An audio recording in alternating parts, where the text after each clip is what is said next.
Wendy, and I would like to introduce our two speakers for the day. It's Shir Tamari, who is head of research at Wiz, the cloud security company, and we also have Javon Singh, who is the application security at Segment. The first talk is going to be a new class of DNS vulnerabilities affecting many DNS-as-a-Service platforms, while the second talk will be revolving around redefining threat modeling and security team goes on vacation. And with that said, go ahead with Shir. Start whenever you're ready. Okay, thank you, Wendy. Hello, everyone. So my name is Shir, and I lead the security research team at Wiz. And today I will present to you our research on a new DNS vulnerability class that affect many DNS-as-Service providers. Now, this talk was presented in Black Hat USA 2 months ago in August. And I'm excited to show you our research. So let's start. So before we start, I will talk a bit about the Wiz security research team. We are experienced security researchers, and we are investigating vulnerabilities that and also security issues that endanger cloud users. We conduct many studies related to platform security and application security, in order to be in the forefront of the field, the cloud security field. And we focus on new technologies and methodologies with the purpose of bringing groundbreaking research. Our latest research includes the AWS cross-account vulnerability class. We also presented in Black Hat this year. And also the Chaos DB vulnerability, which was a critical vulnerability in Azure Cosmos DB service, disclosed in the end of August. And also the Oh My God vulnerabilities, which was an RC vulnerability in one of Azure most popular agents published in the last Patch Tuesday. All right, so let's start. Why did we decide to research DNS-as-a-Service? So DNS-as-a-Service is one of the most critical services provided by cloud providers. DNS, or domain name system, is an old communication protocol that serves us a lot when we resolve a domain name to its IP address. And DNS is like the router of the internet, and we all make massive use of it in our day-to-day. Needless to say, the risk of DNS vulnerabilities is huge. If a potential attacker managed to manipulate or poison a DNS server, that could do a lot of damage. So DNS is a critical point that needs to be best secured. And in addition, DNS is a complicated protocol. It's very complex. And a misconfiguration when companies configure DNS or when DNS providers actually implement the DNS servers could allow a variety of attacks. So all of this makes DNS a great target for attackers and also a very important target for us to protect. So our first target was Route 53. Now, Route 53 is the Amazon's the AWS service for managing DNS in the cloud. The service allows customers to manage domain names on Amazon's shared DNS servers. And as a result, cloud users do not need to maintain their own DNS servers and can host their domains on shared servers with other clients. Now, the Route 53 service is very popular, and most of our customers use it. So it was a fine target. When we start looking at Route 53, we start analyzing its architecture. And we found that Route 53 is built on around 2,000 shared DNS servers. All those DNS servers are maintained by Amazon and used by Amazon's customers. So whenever a customer decide to host their domain on the AWS platform, they register it on Route 53, and they receive 4 name servers to manage their domain. On the right side of the slide, we can see a simulation of 1 out of the 4 DNS servers that Amazon provide customers. So whenever me as Wiz adding my domain to the platform, it's actually landed in a shared DNS server. So we can see the NS1611 name server, and it contains the domain name of Wiz.io, and also it contains other domains of other companies. Now, if the server is queried for one of the domains under its management, it will return the appropriate record for that domain. So while we study the Route 53, we discover that anyone can register any domain they want on the platform. So I can easily register the Wiz.io, the google.com domain, even though it's not my domain and I don't own it, and it's okay. There is no restriction on whether the domain is already hosted on the platform, and there is no ownership verification.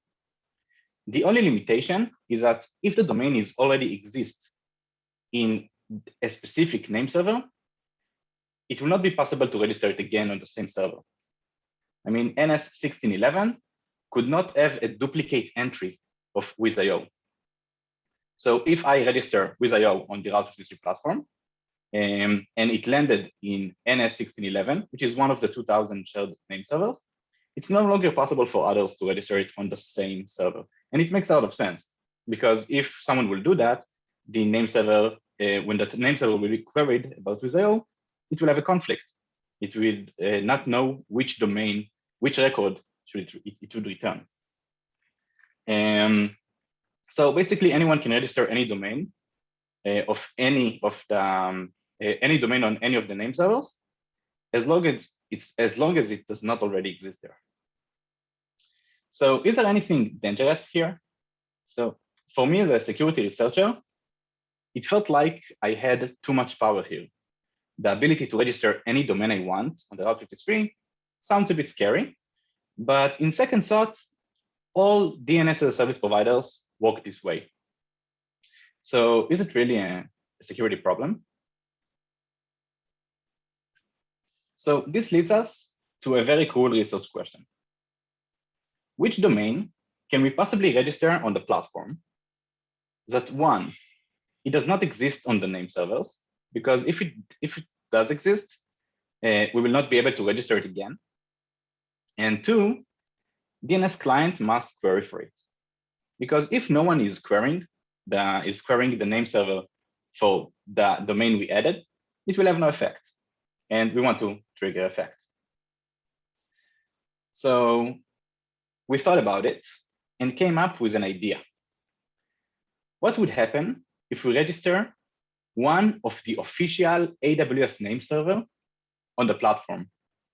What would happen if we register one of the Route 53 name servers under the same name server, under itself? So we choose an arbitrary name server.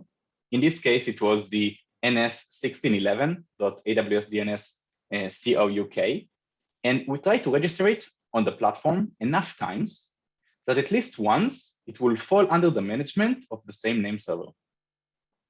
Let's do an illustration of that. Here you can see an illustration of the NS1611 name server, an official Route 53 name server.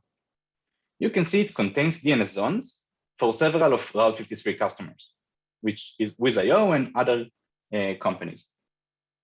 What do you think would happen if we managed to register the name server domain name NS1611 under its own management?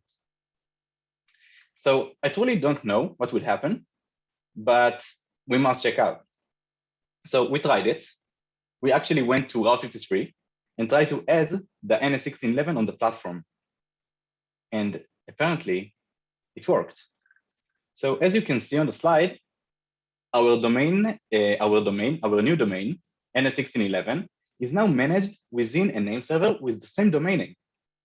And we were really excited at this point because we had a good feeling about this one. We didn't know what would be the effect of such a manipulation or such action, but we thought that it might break something. So to test the effect of what we just did, we also added an A record. So now if someone will try to query the NS1611 about itself, our IP will be returned. And if someone will try to talk with us or to communicate with us, we can actually listen on the other side and see what clients sends us. So at this point, we were really curious to know if anyone is asking Amazon server about itself, and if anyone is trying to connect with us because of the manipulation we did. So we ran TCP dump on our server on the 54177 to see if something interesting happened. And surprisingly, we start receiving thousands of requests from thousands of different IPs. And at that point, we realized that we were onto something. I mean, we managed to get a lot of traffic from random clients. There is definitely something here. And the next step in the research was to actually analyze all these DNS queries and to try to figure out why those queries are sent to us and what are those DNS queries. So we start analyzing all this traffic we receive. And during the process, we noticed that the DNS queries contains internal IP addresses, computer names, and domain names. So here you can see a snippet from Wireshark. And you can see that this is an example of DNS queries that we received. And we received a lot of those queries of the exact same type. And as you can see, it does not contain a query domain. It contains an update field. And the update field contains a computer name, like the computer name dot the domain, the organization name. And it also contains internal IPs. And I mean, what is this message? And then we notice the dynamic update flag. This is not a regular DNS query. It's actually a dynamic update. Now, I'm a bit familiar with dynamic update from previous research, and I know dynamic update is part of dynamic DNS, which is an extension to DNS that allows computers, usually it's used within Microsoft managed networks. It allows computers to update the local DNS server about their new IP. And it should not be sent to us, and we didn't know why those packets are sent to us. So it's still a mystery for us. So we look at the bigger picture, and we saw that we received those messages from more than 1 million unique endpoints that are part of more than 15,000 different organizations, and all of them are AWS customers. Now, part of those organizations were very high-value targets. We saw very big companies there, like Fortune 500 companies. We saw 130 government agencies, and their endpoints sending those DNS update queries to our server with computer names, internal IPs. What the hell happens here? So what do we know so far? We registered a Nameserver domain, and millions of endpoints start sending dynamic DNS queries to us. And why? Why is it happening? So our next step was to dive into the world of dynamic DNS. So what exactly is dynamic DNS? Dynamic DNS is an extension to the DNS protocol, and it is specified in RFC 2136. It allows clients to dynamically update DNS records of a target DNS server. And it's commonly used to help devices find each other in internal Windows networks. Let's see how it works. When my Windows computer joins the company's network and receives a new IP address, it updates the local DNS server, which is called master server, on its new IP address. And now, when Ami, my colleague, is trying to connect to my computer, he can query the local DNS server about SharePC. And the master server will answer it with my current IP address. So far, sounds like a great feature. So at the moment, it's still not clear to us why endpoints send DNS updates to our server.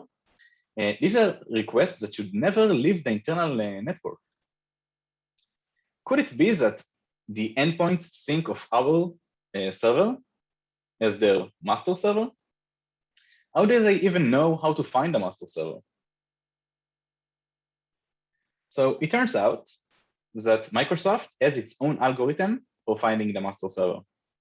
And it does not work exactly as specified in the RFC. So just before we go into the logic of the algorithm of how Windows endpoints find the master server and how they know to which server to send the DNS updates, let's do a brief refresh on DNS records for those who haven't touched DNS recently. So in order to understand the algorithm, it is important to remember only 3 types of records, and we will make it very quick. The first would be the A record. A records specify the IP address of which the domain points to. The second would be the NS record, which specify the name servers of the domain name. The third is the SOA record, which is short for Start of Authority. The SOA records contains administrative information about the domain, and its first parameter is the master server. We can see it in the NS-1725. This is the server in which Windows endpoints will try to update if they are part of example.com organization. Now, usually this server will be one of the domain's name server. And as you can see, it's also one of the domain's name server. And in Route 53, the default value of this field will be the first Amazon's name servers on the list. So now, after all of us refreshed our memory, let's dive deep into the algorithm. So how Windows endpoints find the DNS server in which to update? The master server. So when a Windows endpoint wants to update the internal master server for its new IP address, it first needs to find it. The endpoint will send a SOA query to the internal DNS resolver on its own fully qualified domain name. The internal DNS resolver knows that the wiz.io DNS zone is managed internally. So when queried, it will return the internal master server, which the SOA, which usually always is in the SOA response. Now, when the endpoint found the master server, it will update it, as we saw in the previous illustration, and the update succeed. So this is how the algorithm should work, and this is how it usually works. But what happens if the corporate DNS resolver is not set correctly and does not contain a DNS zone for the local domain? In this case, wiz.io. Or what would happen when the computer leaves the organization and starts working with external DNS resolvers provided by home routers and ISPs? In that case, when the computer query for the corporate domain, the DNS resolver will treat it as an external domain and will return the master server of the external domain, just as it will do with other domain names. And this is where the problem starts. So imagine employee of wiz.io decided to work from home, like most of us lately, and connected to their home Wi-Fi. The computer got an internal IP address from the home router, and now it's trying to find the local master server in order to update it. Now, because the external DNS resolver are not familiar with wiz.io, it's going to resolve it just like any other domain. And because the domain is managed on Route 53, it will return the wiz.io master server as specified in Route 53. So in this case, my computer asks, in my home, using my home router, is querying the the SOA record for wiz.io. And because wiz.io is hosted on Amazon, it will return Amazon Nameserver. So the next step, my computer will try to update the Amazon Nameserver. And obviously, Amazon Nameserver does not support dynamic DNS. It's a shared DNS server providing service for thousands of customers. So the update will fail. And this is where the endpoint the operating system should stop. This is where my Windows machine should say, okay, I cannot update this the name of this computer. Let's leave it alone. But Microsoft algorithm does not give up here. And it believes that it still have a chance to find the master server. So the next step would be to check if Wiz.io name servers have records for the master server. So the DNS client connects directly to the IP address of the name servers and asks them, what is the IP address of the master server? Which in our case, it's the same domain as the name server. Now, here happens the interesting part. In fact, Windows DNS client queries the name server for itself. And if you remember, we have registered this DNS zone. And here we can return any records we want. So my computer is going to ask the Amazon name server about itself. And because a malicious actor was registering this name server, they can return as any IP they want. And now my computer will try to update the malicious actor IP address. And my computer will leak, my Windows machine will leak my computer name, my IP address, my internal IP address to a random server. And this is pretty crazy. So what did we learn so far? Windows endpoints use a custom algorithm to find the master DNS. And the algorithm queries the name server for its own address. And the result is that our malicious DNS server receives dynamic DNS traffic from millions of endpoints. And that brings us to a nation-state intelligence capability. We received external IPs, internal IPs, and computer names from 15,000 organizations. What can we do with this data? So the first thing is IP-based intelligence. We can map companies' sites across the globe. For example, here you can see a map of one of the largest services companies in the world. We mapped 40,000 endpoints, which actively reported to our server their IP address, their internal IP address, and computer names. Now, using this data, we were able to map all their sites across the globe. We can see where they operate. For example, this company have a lot of business in India, and also they have sites in South America. We can maybe find hidden sites. For example, here we can see that one of their sites, specifically in Hyderabad, India, has 611 endpoints actively reporting to us. This is crazy. Now, using this information, we can actually find companies that might be in violation with the Office of Foreign Assets Control sanctions. For example, we found an international mining company which had 6 endpoints in the Ivory Coast. Now, for a mining company to work in the Ivory Coast, they need very special permits. Another example, we found a subsidiary of a large credit union with a branch in Iran. We found 13 endpoints reporting from Tehran. And for that, you need very special permits.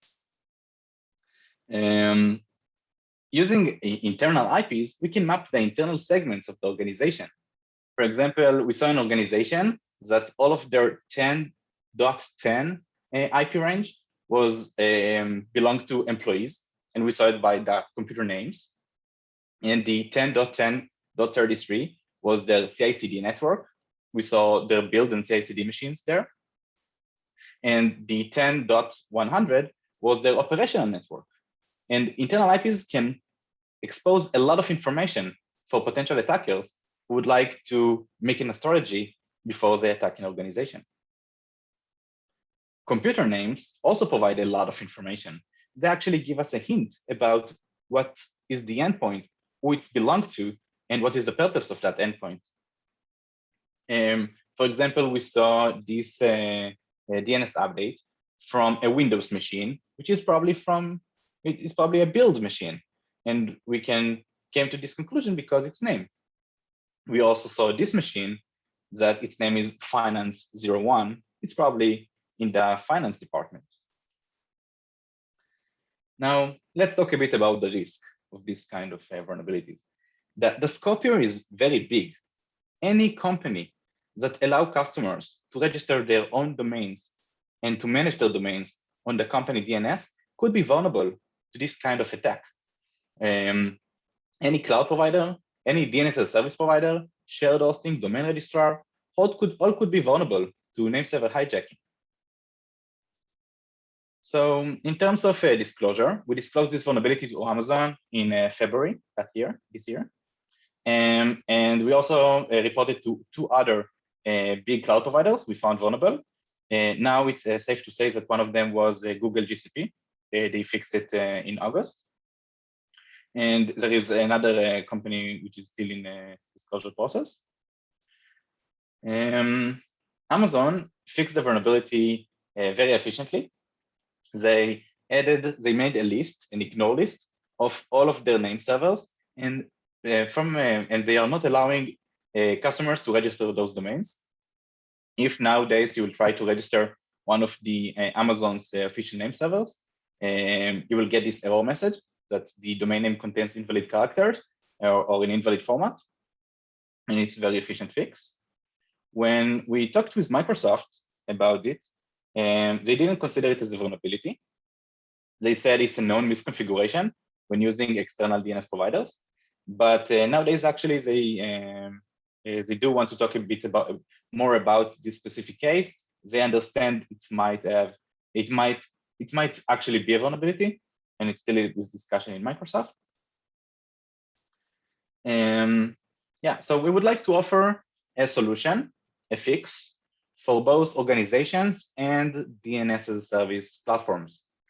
So for organization, we will offer a very simple solution, which is to make sure that the master server on your cloud platform and on your DNS-as-a-Service platform, that your master server is configured to your server. The default is usually the cloud provider name server. And this is bad because even if the cloud provider is not vulnerable to this vulnerability or fixed this vulnerability, Windows endpoints from your organization is still leaking DNS updates to the cloud company, to the cloud provider. So it's very recommended to change it to a domain you own, to a subdomain under your domain DNS zone. So this DNS will not be leaked to a third party. And this is a very easy solution. It's very easy to do. We also released an open source tool. You can find it on GitHub, or you can use it on our website on Dynamic DNS Checker. You can provide a domain name. It could be yours, it could be others. And the tool will check if the domain is misconfigured. And if it does leak DNS updates to a third party, I'll encourage you to use it. For platforms, for DNS platforms, the first thing they must do is to perform domain validation. DNS platforms should not allow customers to register their own official name servers, the domains of their own official name servers. But this is just the first step. The best step would be to perform ownership verification. Do not allow customers to register any domains they want. Allow them to register only the domains they actually own. And apparently, we see this only in very few DNS-as-a-Service providers. And this is like the best way to protect against these kind of vulnerabilities. Because today we discover that it's possible to register one of the name servers, the official name servers. But tomorrow, maybe another domain could be registered, a special domain that could have also a risk or an impact, a security impact. So the best solution would be to perform ownership verification. Another step is to follow the RFC. The DNS RFC is full of reserved names that users should not be able to register. And it's very important to put them in the ignore list and not allowing users to register reserved names. So we're coming to an end. So let's just summarize. We managed to get a nation-state intelligence capabilities from a simple domain registration. And we introduced a new class of DNS vulnerabilities, DNS services, with a very big scope. That's it. Thank you, everyone. We have some questions. All right, let's do it. Can you see that in the Q&A section? Yes, yes. Okay, so yes, Mandy? Oh, no, sorry. You can see it. I wasn't too sure if you wanted me to read it or if you were able to see it. Yeah, so actually I can see one question. Oh, I will read the question. Would using DNSSEC help? It is easy to enforce. Okay, so first of all, DNSSEC does not help in this case because DNSSEC only sign the DNS query and provide a way to enforce that no one intercept our query or change it. But in that specific case, Windows endpoints around the world actively send the DNS query to our server. So if the query was signed with DNSSEC, it will not have any effect. I mean, the query is still readable, and I can still gather all this information. So DNSSEC does not help in this case. Was my answer enough?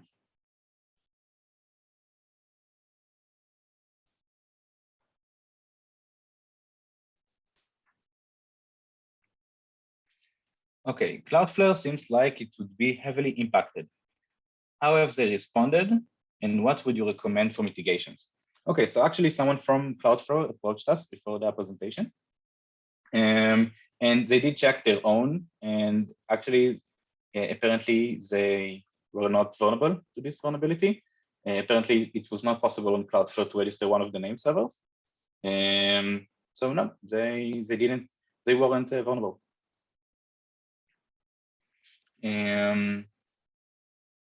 Okay, another question. You mentioned the issue is fixed.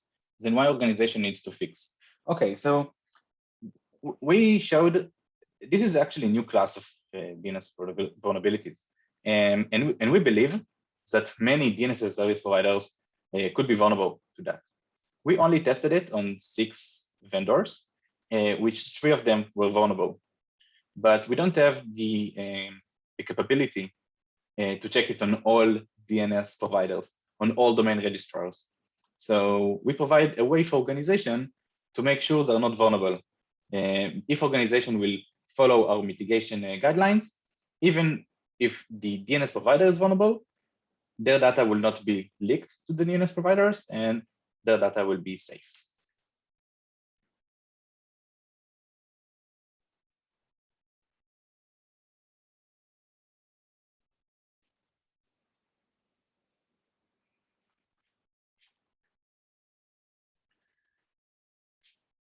Okay, won't there be any text record verification or something before successfully registering a name server? So yeah, this is what we talked about when I mentioned the ownership verification.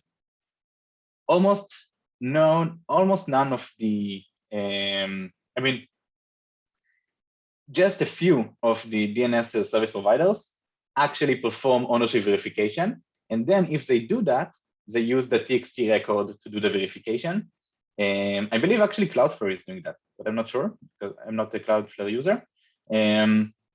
Yeah, to perform a TXT record verification could be a good solution. But yeah, most cloud providers that does not use it. And until today, you can go to GCP, Azure, and AWS, try to register google.com, and you will see it will appear in one of the name servers. Hope it's satisfying.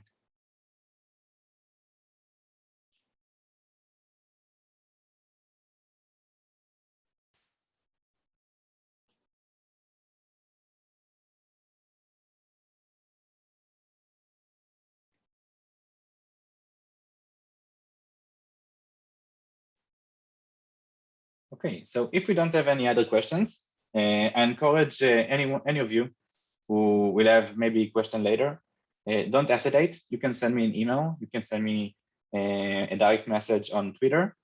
I would love that. If you have any thoughts about the research or maybe other ideas that could be tested, please feel free to share with us, share with me or anyone else from the research team. And I will also use this stage to ask anyone who would like to do a joint research with the Wiz research team. We are open for suggestion and we would love to do that. So thank you. Thank you, Shir. I think we're going to move on next to our next talk then with Jivan and get that set up. Perfect. You can see my mic coming in and out of the virtual background. Okay, let me share my screen.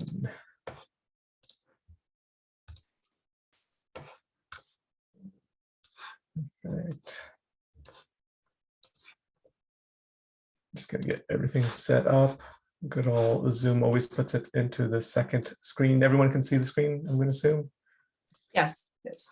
Perfect. Looks great. Let's get things kicked off. So what an awesome talk by Shir. Thanks so much for sharing about DNS. There's a few things that I have stayed away from my career, and deep diving into SSO, email security, DNS is another area. So I'm happy that there are super smart people looking into these areas and keeping us protected. So thank you for that. I'm super excited about this talk, about some of the ways that we've changed threat modeling at my current company. And I'm hoping to share with some of the successes and some of the challenges of this program. We really think this is the future. So we're going to talk a little bit about how we change threat modeling. We all talk about how security should be everyone's responsibility, and we should all do that. And we want to redefine how threat modeling is and sort of democratize it. Let's make sure everyone knows how to do it and how to actually make it everyone's responsibility. I've started being cheeky recently with some of these things. Usually I like putting a nice quote, but I want to be a little bit more cheeky. So this presentation may positively impact your developers' velocity and improve their code quality. Definitely use this information at your own risk. And I should caution you, I'm hoping that my younger son doesn't burst in, but that's definitely a possibility. The guy's relentless whenever he knows that I have to do talks or have important meetings. Some of the things that we're going to cover today, I'm going to really briefly cover threat modeling. I want to make sure that we're on the same page with respect to that. Then we'll sort of talk a little bit about self-serve threat modeling, and we'll do a little bit of a deep dive into the program in itself, and talk about how we set things up at Segment and some of the good and the bad out of it, which I'll discuss in the retro for it. So a little bit about myself. I'm a guy that did a lot of software development in my career, way too many years of it. I've always been interested in security. And then this one really smart security guy, he's like, I think you should move over onto the security side. So he's like, join my team. And I joined his team. And I became a security engineer. And that was the best career decision that I've ever made. And that was a long time ago. I have a few years, many few years of security under my belt. And now I do what he did. I try to get other people interested in security and try getting them into security as well. So some part of the reason why I've been involved with OWASP, and in particular, OWASP Vancouver chapter, you notice that I've scratched out application security manager at Segment. Technically, tomorrow we integrate with Twilio. So now I'm a product security manager at Twilio.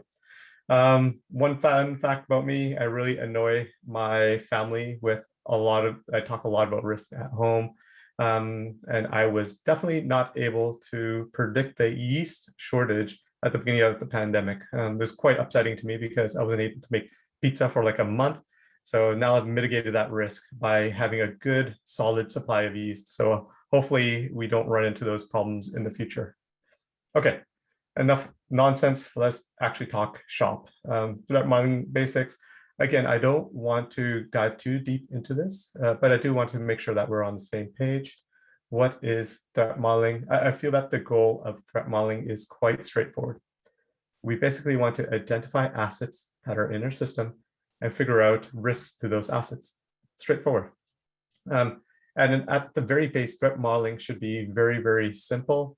transparent, and everyone should have a voice.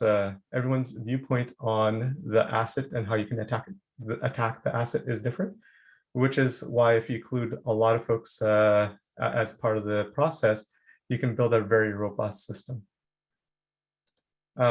So why is threat modeling important? Lots of reasons for it. It's as an industry, again, we talk a lot about shifting left.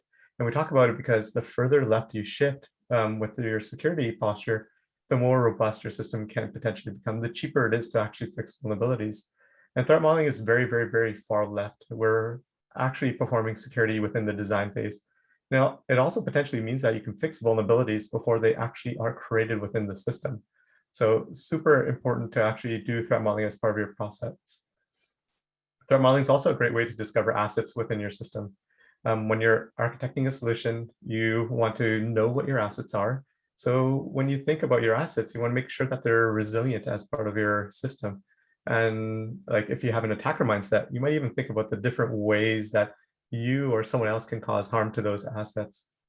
Threat modeling is a great way to prioritize your remediation efforts. As part of going through the threat modeling process, you're going to come up with a list of threats and risks, and you can't fix everything. You want to be able to prioritize it and sort of figure out what are the more important things to the business and what are some of the things we can sort of leave for a later date. Threat modeling is a great document for threats, mitigations, assumptions. For me personally, I love paper trails for threat models. So when I joined Segment, I peeked around and I looked at the previous threat models to get a better understanding of how we think about threats and which ones we feel that we need to address. And also threat models go stale. Like there are changes to your system, you diverge from what your initial assumptions are. So having a documented threat model means you can look at them, the past threat models, and you can make sure that the assumptions are still correct. So a year ago, I might have considered a particular vulnerability a medium, and we're like, okay, you can delay fixing this one, but it may no longer be true today. It might be a higher critical vulnerability that we actually have to address. So having documented proof of this makes it great. And it's something that we've done more recently is actually provide some of our security researchers actual access to our threat models. And part of it is like we make a bunch of assumptions. It's nice to have someone come in, a third party that doesn't believe all the things that we sell ourselves, and have them actually validate if we made mistakes as a part of our assumptions. So it's always great to have someone with a fresh set of eyes actually looking at it. So those are some of the great reasons for doing threat modeling. And let's talk a little bit more about redefining it. So threat modeling is really hard. And we want to make sure that there are easier ways to do it. And just letting you know, this is just one way of actually empowering your developers to do threat modeling, but there are tons of other ways to actually redefine threat modeling. So I always like to start off with what is the type of problem that I'm trying to solve here. And there's a few problems that we want to solve as redefining our program. So one is threat modeling is actually really hard to scale. In most companies, there are very, very few folks that actually know how to do threat modeling well. Most of them live in the security engineering space. And if a company grows really quickly, then it makes it even harder because usually you can't really hire those security engineers as quick as you do your engineers themselves. Unfortunately, in those situations, sometimes development gets actually blocked by security. So if the development folks are actually waiting on security to do a threat model to get it by that process, make their system more resilient. So there's only a few options. Either the security team kills themselves by threat modeling everything and they burn themselves out, which is not a great solution.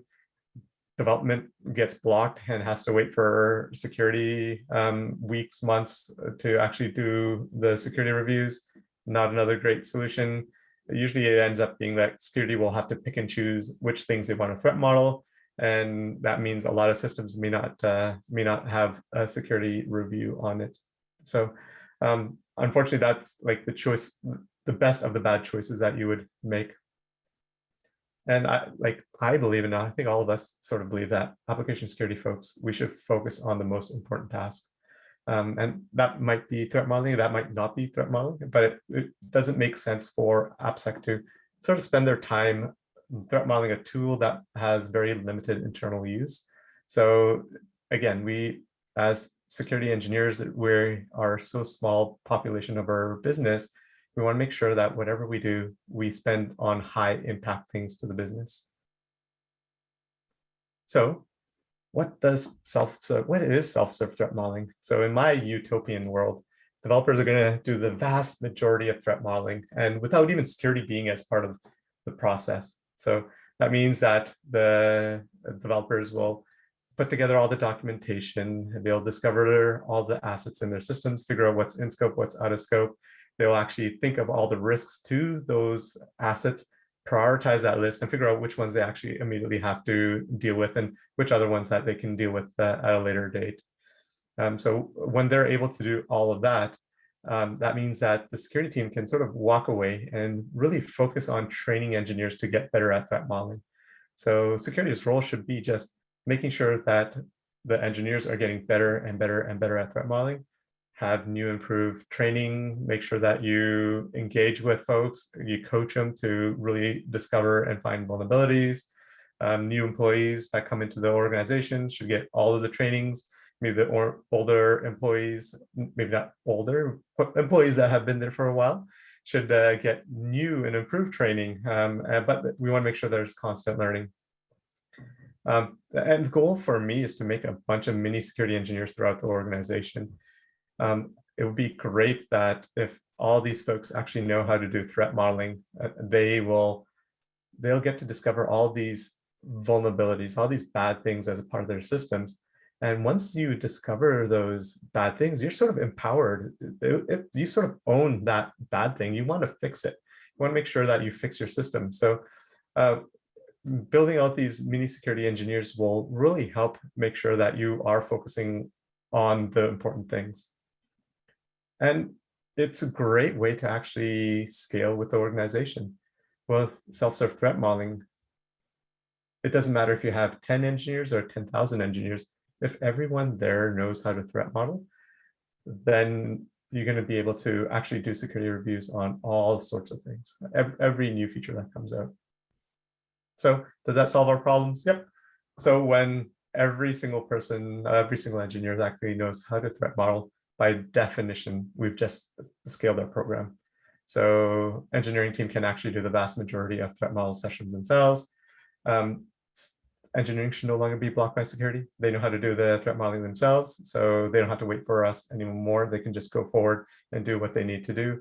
And finally, security can actually focus on the most critical of tasks. And it could, again, be threat models that we want to focus on, the most critical of threat models, but it could be any other sort of thing that we need to do. So does that mean it's vacation time? We can kick our feet up? No, we all know that. It's never, well, we can be a little bit more relaxed. We won't be have as much anxiety, but there's a lot of things that self-serve threat modeling is not. So doesn't mean that security is no longer involved as part of the threat modeling process. Like me, I want to make sure that I'm always still involved. I want to make sure that I focus my threat modeling efforts on the most important of problems. So authentication, authorization, PHI, internet-facing services, any of those sort of things, I want to be involved, make sure I have a say or I have an understanding of how these systems are built out. I also want to mention that self-serve threat modeling isn't an excuse to blame developers if they miss something. We don't want to point fingers. If they missed a risk, that happens. I miss risks all the time. So this program is a team effort. We want to make sure that we can minimize the risks that they miss. Also, it doesn't mean that, the funny thing is, it doesn't mean that security is out of a job. We all know that once one of our responsibilities is gone and done by someone else, there's going to be at minimum two. It's like a hydra. You chop one head off, there's a couple more that come out. So there's always going to be things for us to do. And this doesn't mean that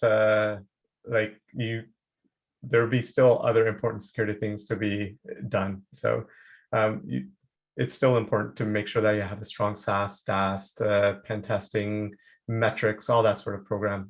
Threat modeling is not going to solve all of the problems. let's go ahead and sort of talk about how the program is set up and how we've done things at Segment.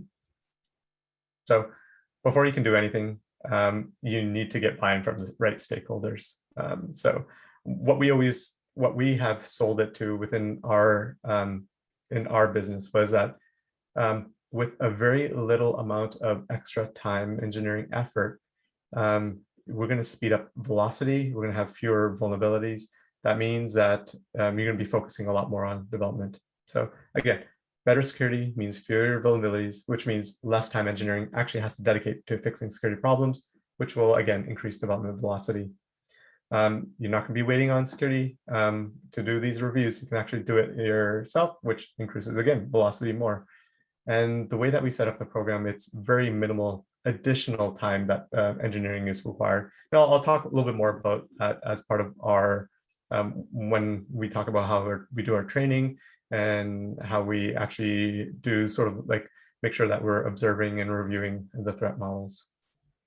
So I came up with a bunch of phases that work for our program. I named 4 phases, but there's actually, I feel that there's only 2. It's training and security optional. So training phase is we actually have to train the engineers. Observation phase is really training phase V2, and I'll talk more about that. And review phase is more, again, training V3. And then security optional is security optional. So why don't we dive deeper into actually talking about more about this? So in order to do self-serve threat modeling, engineers actually have to know how to do threat modeling. And I had some principles that I came up with for mostly for me and making sure that we did the right thing. One of the things that I want to make sure that we enhance engineering's motivation to learn. It took me a long time to learn about threat modeling. It took me many years to actually get good at it. So, and I want to make sure that if I deliver the training, it's the same. I want to make sure it's fun and engaging, and that's what I need if I want to be able to learn and pay attention. So you want the engineering team to actually want to come to the sessions. You want them to be more engaged. You want to make sure that they're talking and make it interactive. And that's what we did. We made sure that the sessions were actually interactive. We asked a lot of questions as part of the sessions. I asked individuals a lot of questions. And I want to make sure that the groups were small enough that people weren't afraid to speak up or get involved. I try to make sure that we trained around the various teams themselves, so people were able to speak up. Security is a marathon, not a sprint. And because of that, we made sure that all of the training wasn't at one go. That didn't make sense to me. That's not how I learn. We made sure that this is a multi-year program. And guess what? These engineers, they're not coming in for one day and then dispersing right after that. So I do have access to them over time, and we did it over 6 weeks. So I made sure that we split it up so in smaller, digestible format, and they actually retain things. And the other thing is I want to make sure that we teach the engineers things that are relevant to our business. So, and everybody should do that. If you do risk assessments as part of your process, train engineers how to do risk assessments. We use Stride to find vulnerabilities, and we train the engineers how to do Stride. We want to make sure that we are mimicking as much closely as what the security team does. Again, the goal of the training is to teach people how they can retain the most information. So with these principles in mind, I'm going to break things down a little bit more. I talked a little bit about how we did it over 6 weeks. So every time I went to Black Hat or going to an OWASP training, I didn't retain that much information. Like I fly in, I learn a bunch of things for 8 or 16 hours. The trainers, they're doing their best job trying to cram as much important information into your mind so that you feel that you get your money's worth. I retain maybe 10% of it, maybe 5%.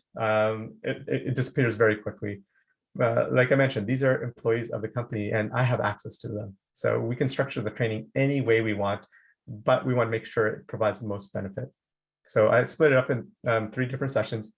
First one, we talked about the concept of Stride, and we got a little bit of hands-on practice with that. We talked about how the threat modeling workflow works and what's to be expected. Second one was a lot less theory. We talked about assets and data classifications, but the goal was to actually get your hands dirty and actually go through a bunch of different exercises. We actually split up the folks into breakout sessions and have them review a document and actually dive in deeper to discover vulnerabilities there. And the third session we have is we actually, since most of these are of one team, we actually do a deep dive. So we got double benefit. We did a deep dive into one area of their system that they probably haven't touched in a long time. So we got to threat model that, discover vulnerabilities, and they get to see the actual threat model go from end to end. So that was super, super good for them. One thing, we've open sourced all of our training. The whole point of the training isn't proprietary. Everyone does threat modeling training in a way. So we want to make sure that if anyone's interested in this program, they don't have to start from scratch. You can build upon it. My goal is always to share, but if we share, I know that people are going to be, there are way smarter people out there than me. They're going to be able to improve upon it, and then I will steal their ideas and make my program better. So that's the whole point of sharing. Okay, so some takeaways. It takes us years to get good at threat modeling, and it's going to take engineers that same amount of time. Be patient. Your goal is to train them and make it easy and digestible for them, and try a bunch of different concepts. So we didn't start with software. We talked about things that people do every single day. We threat modeled personal safety. We talked about how do you do grocery shopping during COVID and what's different? What are the risks? So we started from there. We talked about physical safety concept and then slowly started talking about the software side of things. It was very relevant for folks and made it easier for them to understand. I'm going to mention this a few times, fail fast, get something out there, get feedback. When I first rolled out the training, I had analysis paralysis. I spent a few weeks on it. And then my boss was like, just get it out there. Let's see what happens. So I got a beta team and they provided fantastic, ran the training, kept them another 15 minutes, got them to provide me some feedback, iterated on that, and then got another beta team. And then after the second one, I was pretty much 95, 97% of the way there. So fail fast, get something out there, iterate on it. It's way faster than just having paralysis and trying to make things best things as possible. Also, I've never done training over Zoom until COVID. So some of the hints that I have for it is that I ask everyone to keep their video on. And then I randomly choose people to answer questions. That just makes sure people are on their toes and they pay more attention.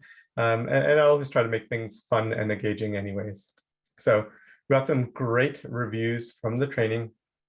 Nothing can replace good training. And folks actually enjoyed it. And then we're looking forward to the other sessions. Okay, so with that, you've trained a bunch of engineers. Now you want them to actually do your threat modeling sessions. So again, I feel that observation is really training V2. You've moved from the theory, you're going to do hands-on apprenticeship at this point. So what we typically do is we have the appropriate directly responsible individual, the one that actually is requiring the security review to be done. I get them to actually prepare all the threat modeling documentation, and I work closely with them. So I make sure that they take lead as throughout the whole process. So they get all the documentation together. They actually lead the threat modeling session themselves. And I make sure that it doesn't take too much additional time from the engineering team because I don't want it to be frictionful. So the DRI may only put another half an hour to get the documentation in order and making sure that they coordinate with the threat modeling team, their team, and the security folks. So it's not too much more effort. And the goal of this phase is actually to get the engineering team with good enough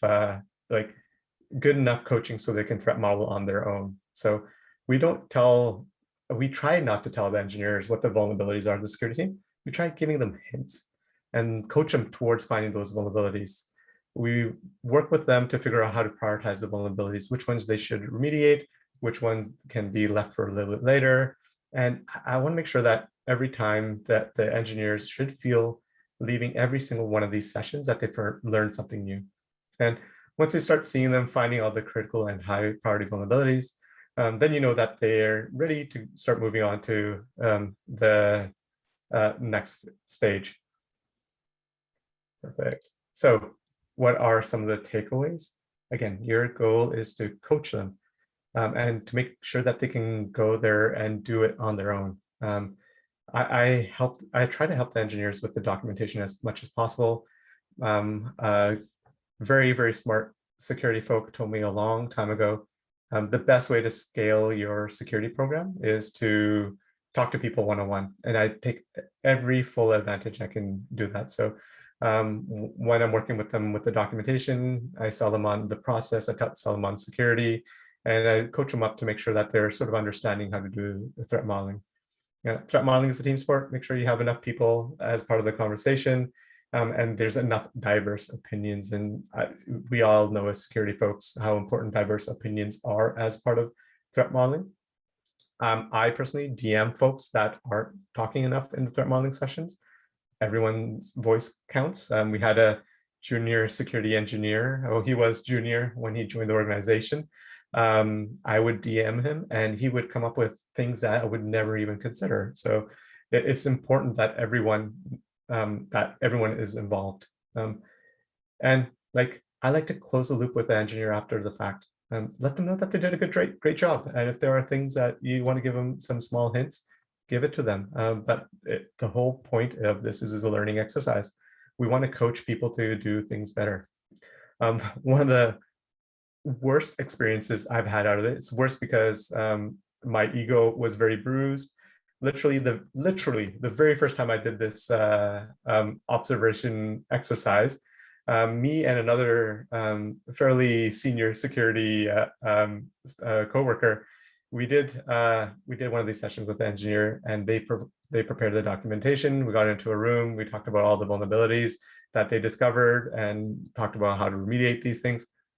Me and my security coworker literally could not provide any additional information. This particular individual had discovered all of the vulnerabilities that came into our mind, so it was absolutely ridiculous. So I was super proud of them, but again, I mentioned I felt pretty bad because I thought it would be relevant for a lot longer. But this is good. Like the engineer made me feel that I was replaceable, which is the feeling that I should want to have so that I can focus on other things. And again, I mentioned closing the loop. It's really, really important to close the loop with the engineer afterwards. This particular session, we talked about how well this one individual did. And they did such a great job that I'm pretty sure, and they've done it several times, I'm pretty sure the next time that they run it, I definitely don't want anyone on the security team to be there. They should be doing threat modeling on their own. Okay, I noticed there's something in the chat. Just want to make sure that there's no questions. Okay, perfect. So a review phase is something that we're working on internally. Security is not actively involved as part of the process. The engineering team should be doing the heavy lifting at this point, and not all engineering teams are going to move at the same pace, so it's just totally okay. They'll put together the threat modeling documentation. Again, they'll discover the assets, they'll find risks to the assets, they'll figure out what's in scope, what's not in scope. They'll prioritize the vulnerabilities and figure out which ones they want to remediate. They should do all of this on their own. And your job is to actually just review the artifacts out of the threat modeling session and make sure that everything is done well. So in reality, we've run into this situation a few times at Segment. There have been a few situations where the engineer didn't realize that they're not supposed to do the entire threat model on their own when putting together the documentation. So in these situations, the ones that I was involved with, the engineers came up with some really, really good threats to the system. They did a fantastic job. We put in some additional insights, but they already had covered most of the problems that we were to help with. And I'm hoping the next time that I give this talk, I can give a lot more pros and cons of the review phase. We have a few teams in this area, but hopefully by next year this time, there'll be a lot more folks doing threat modeling on their own. Okay, so, oops, talked about that. Security optional. This is where security utopia is. We all dream about this. Security is truly optional in this space, but security should continue to be involved in certain situations. I sort of already mentioned I want to be involved when there's authentication or authorization types of threat models. If there's any PHI, I want to know what's going on. I want to make sure that I can understand what's happening. Anything that's touching the internet is super important to me as well. So a bunch of different situations for that. If I see a drop in critical and high vulnerabilities, then I know for sure that things are in a good place. And whenever I get to pay my bug bounty researchers more, I'm always happy about that. So we can finally kick up our feet for reals this time. Okay, so what are some of the lessons that we learned? I definitely wanted to talk about the challenges. So this is definitely not rainbows and chocolate chip cookies. There are a ton of challenges with running this program. So the big elephant in the room is that this is a multi-year program. A lot of folks don't last for multi-years within the organization. And so you got to make sure that whomever is running the program is going to be there for a while, or more likely you should have a bunch of folks that can actually make this program happen. It's a large and key investment out of your security team. You want to make sure that there is continuity with this and will last even if someone were to, even the person running it is leaving the organization, should still continue to function. So this investment of engineering and security makes a ton of sense to actually do self-serve threat modeling. But it's definitely a difficult program to manage by an individual. It requires a ton of focus and drive to do this well. Training is hard. Training is really, really hard.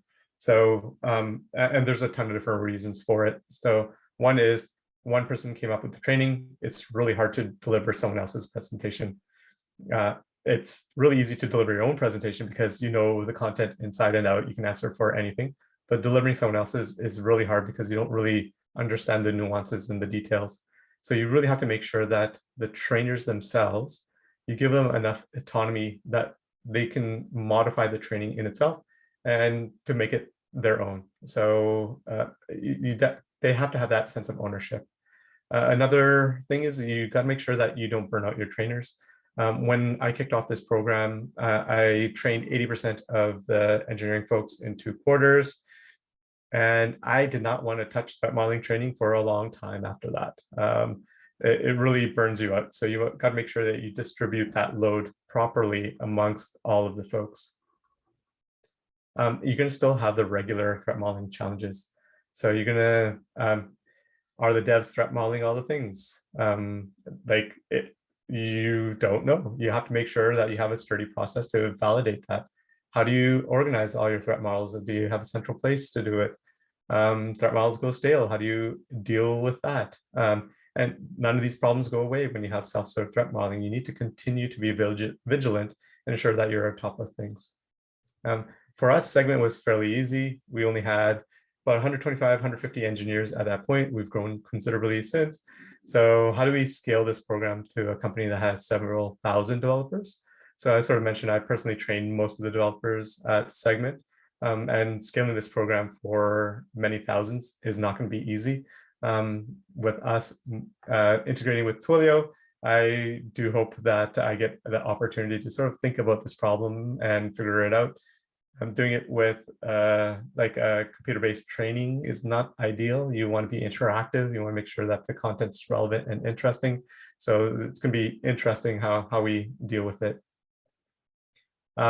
Speaking of trained individuals, it's really hard to maintain a good ratio of people that are trained. So people that are trained leave the company all the time and new people join. One of the things that I tried to push, I was like, if you want to leave the company, you can't leave the company until you train someone else on threat modeling. Leadership didn't agree with that. So that's definitely not on the table. A question out there. Feel free to dump questions. I'm keeping an eye on it. How does it work in case of merger? Twilio would have their own program. So we're sort of going to figure that out. We're literally, today is the last day of me being on the Segment side. Tomorrow I will be on the Twilio side. We're going to have a lot of good conversations. Ideally, we have a same program and it's not separate, but we're going to figure out a lot of that sort of stuff out. Do engineering team ready to spend time on threat modeling? Yeah, a lot of our engineering teams are already threat modeling. So either they're leading the threat modeling sessions and we are there sort of validating that they're doing things correctly, or in some instances, they're actually doing it on their own. Yeah, and there's not much extra time spent on it. So if they are leading the session themselves, it's about half an hour for the individual engineer that's collecting all the information, scheduling the threat modeling time with the right individuals, and then maybe another half an hour extra for the threat modeling sessions. We usually have them an hour and a half. I usually book them for 2 hours just in case, but we usually have them for an hour and a half and things pretty much get done in there. So we'll actually go through, understand the system. The engineers themselves understand it really well. And then we will figure out what the assets are, make sure everyone's on same page with scope and out of scope. Then we'll look and discover vulnerabilities as part of that system. So it may take that group of individuals maybe half an hour more than it would take security to actually do it. But it is not that much of additional investment. Great question there. Okay, these are some of the bigger challenges with this program, but there's tons of challenges in general. You really need a lot of focus and determination to roll something out. But having said that, there's been a ton of wins as well. It feels like we're doing a lot more threat modeling than we've done in the past. Like the concept of threat modeling is definitely within reach with all the engineers on the Segment side. They really understand what needs to be done and what's their role as part of the threat modeling process. With the knowledge gaps, I feel before there was a knowledge gap and that played a big part. But I think like with that reduced knowledge gap, they're not afraid of it. And the other thing that I've did is like we have a SDD, a software design document. I put threat modeling as part of the template. So every single new feature that goes out, you know that there's going to be a security section, and part of that security section, there's a threat modeling section as well. So make sure that people are actually doing these things. One of the, I sort of mentioned, I personally feel that the engineers are way better at threat modeling than we are as security folks. Like they know their systems inside and out. They know where all the bodies are buried within their systems. Now that they know what to discover and look for as part of the threat modeling process, like vulnerabilities that we consider important, they are calling them out. So there'll be things that I don't know because I come in, I may have an hour and a half of like research on what the system is, and I have to come up with threats right on the spot. That stuff is hard. They have months, weeks, months, years of experience with their system inside and out. They know where all the code is. They know how to deal with everything. Now they just have a bit more security knowledge. And when we are bouncing out ideas off of each other, they're finding those vulnerabilities a lot easier. One of the things I want to say is engineers themselves don't have to be perfect at threat modeling. They just need to notice the big issues. So, but if there's enough folks within the threat modeling sessions themselves, they're going to notice the little things as well. So for the most part, they're already discovering critical high, and enough people being in there, they'll be discovering the medium ones as well. They need some help with some of the low priority stuff. Our security culture has improved drastically, like drastically. Everyone that I worked with closely, they know me. They will reach out to me for anything now. They are not afraid. I feel that they're more interested in security as well because now they understand security now. I've seen people show up to OWASP Vancouver and OWASP Nova, like developers now showing up to these events because they want to know more about security. They reach out to me. They are not afraid to ask me questions. One of my favorite stories out of this is we have an engineering manager. He's awesome. There was either a node or a Golang high vulnerability that dropped. He went in, he discovered the areas where we were susceptible for that particular vulnerability. called it out, said we need to push the changes here, but they weren't critical because they're not internet facing. It would be hard for an adversary to get access to it. They did this all on their own. It was quite impressive. We talked about failing fast. It is, again, important for rapid development for it. I talked about my analysis paralysis. Don't be like me, be smart, get it out there, iterate on it really quick. And I talked a little bit about making sure that you spread the training out amongst the team. Yeah, is this a viable solution for companies with agile methodology where the bandwidth is low? I feel like agile methodology doesn't necessarily mean that the bandwidth is low.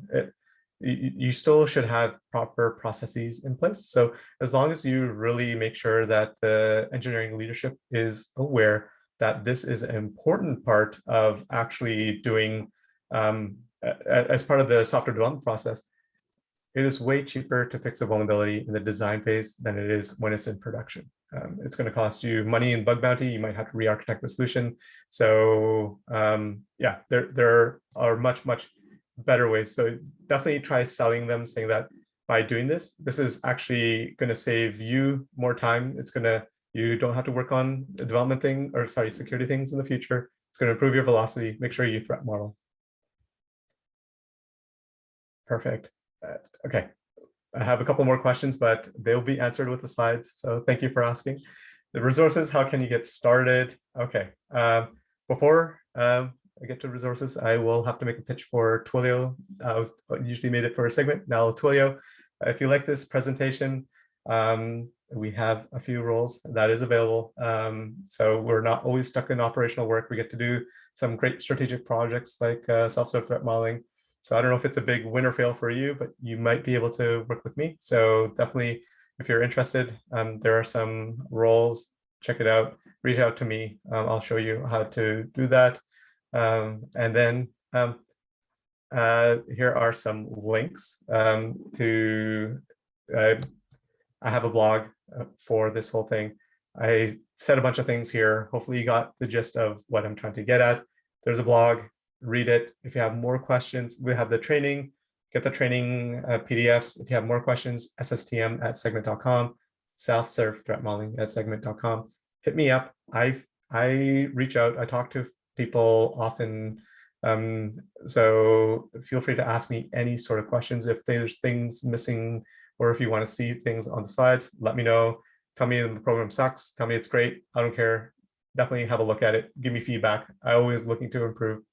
And again, like, we are a community. We all need to work together to make sure that our software is safer. We don't have to hide the things that we're doing. So which is why we like sharing. We like getting people. I don't want you to start from scratch when you have your training, like the training slides. Have a look at mine, iterate on it, cross it out, do whatever you feel necessary. But I'd love to see people running this program more so I can figure out how to do things better. Okay. Thank you. Anyone have additional questions? We can definitely answer them here, as well as you can hit me up on Twitter, ask Jeevan Singh, SSTM@segment.com. A lot of different ways to hit me up, LinkedIn, whatever. Ask me questions. I love answering questions. So, okay. Did anyone have any additional questions as part of this? All right. In a very big company, one engineer in one team may not see the big picture of the entire system and architecture when performing threat modeling. Is it possible that something will be overlooked if it is done by a software engineer? Yeah, 100%. That is definitely the concern as a part of it. But the goal is that this isn't a one-time off thing. You want to be coaching these people. This, again, multi-year program where you're really coaching these people for a long time, so they actually get better at it, so that they can better understand the bigger picture. The very first time I did threat modeling, I missed everything. I feel that I missed everything. My boss probably asked me if I'm okay. Did I forget my glasses or something like that? We are going to miss things. And it's that over time, they get to work and better understand what we look for, what are our concerns, what are our security, privacy, compliance, any sort of concerns, and getting that all ramped up. So, which is why, like, the training is a very small aspect of it. making sure that the engineers leading the security, the threat modeling sessions are really, really important. And it's a great point where you can train them. You constantly train them to get better and better and better at threat modeling. And then even after that, they're going to be doing threat modeling without you, but it's your responsibility to just review the artifacts initially. And if they miss things, it's okay to join some of their sessions to make sure that they're trained even more. And then eventually they'll be able to do it on their own. So again, we have some individuals on our teams that are really, really good and they are able to do it on their own. But it is definitely like the whole program is to coach and get people better at it. And you have enough eyes on it, enough people that are trained on it, you are going to be able to do really well. Like the threat modeling sessions itself should have enough folks that they can catch most of the things. So hopefully that answered your question.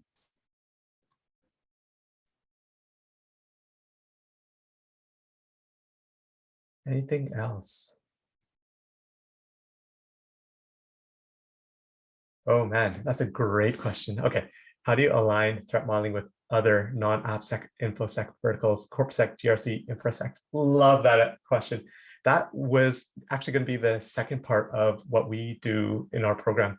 One of the teams that that we want to work with next is AI/ML. Microsoft has a great document on threat modeling for that. So we're looking at iterating on our threat modeling information and doing that. I've actually worked closely with our IT and corporate security folks.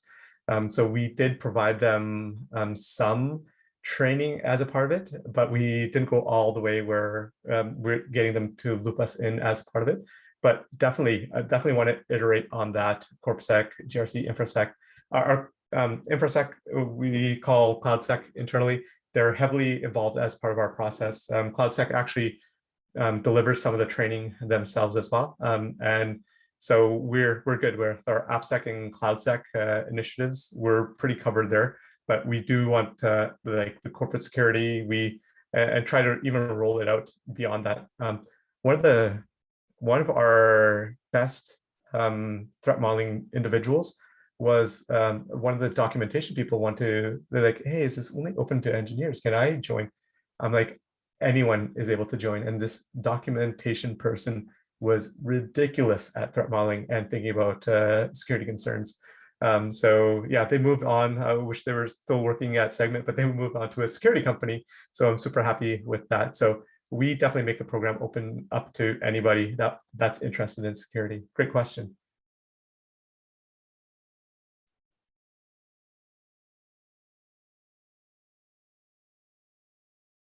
And if that's it, that's okay. Like you have a bunch of different means of getting a hold of me. I've actually jumped on calls with people as well. And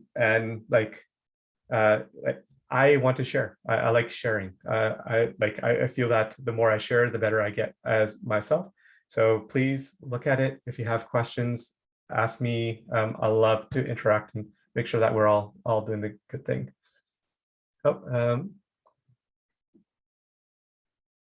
Yeah, that's a great question. So let's say you're threat model something and find third-party OOS, open source software or SaaS are a big threat. How do you tackle those kind of threats that are out of control? And so yeah, those are challenging ones. I feel that in general, our third-party program can get better at Segment. We are actually actively working on that. Just even in general, we want to make sure that we are doing much better vendor reviews as well. So those are some of the places that we struggle with. I know that we've drawn a line in the sand. If there are vendors that we know that we have concerns with, we have no problems pulling them and then finding competitors that have a much better security posture. But that's a great question. And that's something that I still struggle with. So sorry for not fully being able to answer that. Another good question. My experience in startups, management always buys into such a program, but you never get a thinnest bit of engineers' time to spend on threat modeling and other initiatives. What is your recommendation? Oh man, I feel your pain. That was some of the challenges that I had. Like you get so much stuck on the operational side of things that you don't have any time to actually do the more strategic side of things. So definitely feel your pain.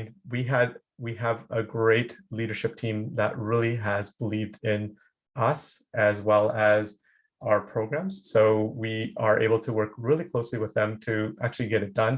We sold them on the fact that this is minimal amount of like engineering training and work required to get a part of it.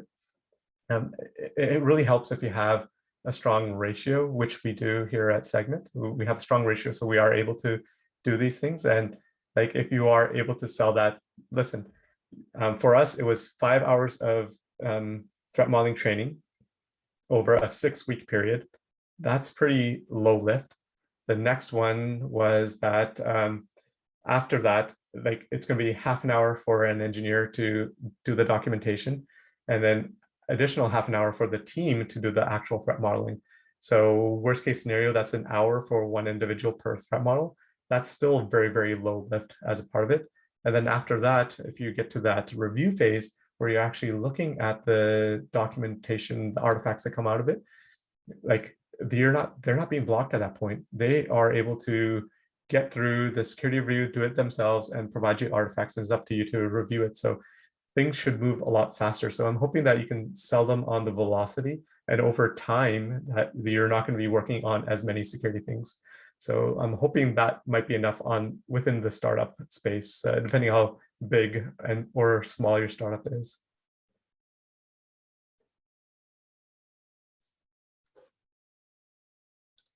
All right. Again, tons of different ways to hit me up. Thanks for the comments nice comments in the chat. Yeah, feel free to hit me up. I'm open. I'm always available to chat more about these sort of things. Don't be a stranger. All right, thank you everyone, and thanks to both of our speakers today. And thanks everyone for joining us. And this will be posted on our YouTube channel, and I think that was also posted on the chat. Perfect. All right. I think we'll be ending and stop recording. Bye. Thank you all. Bye.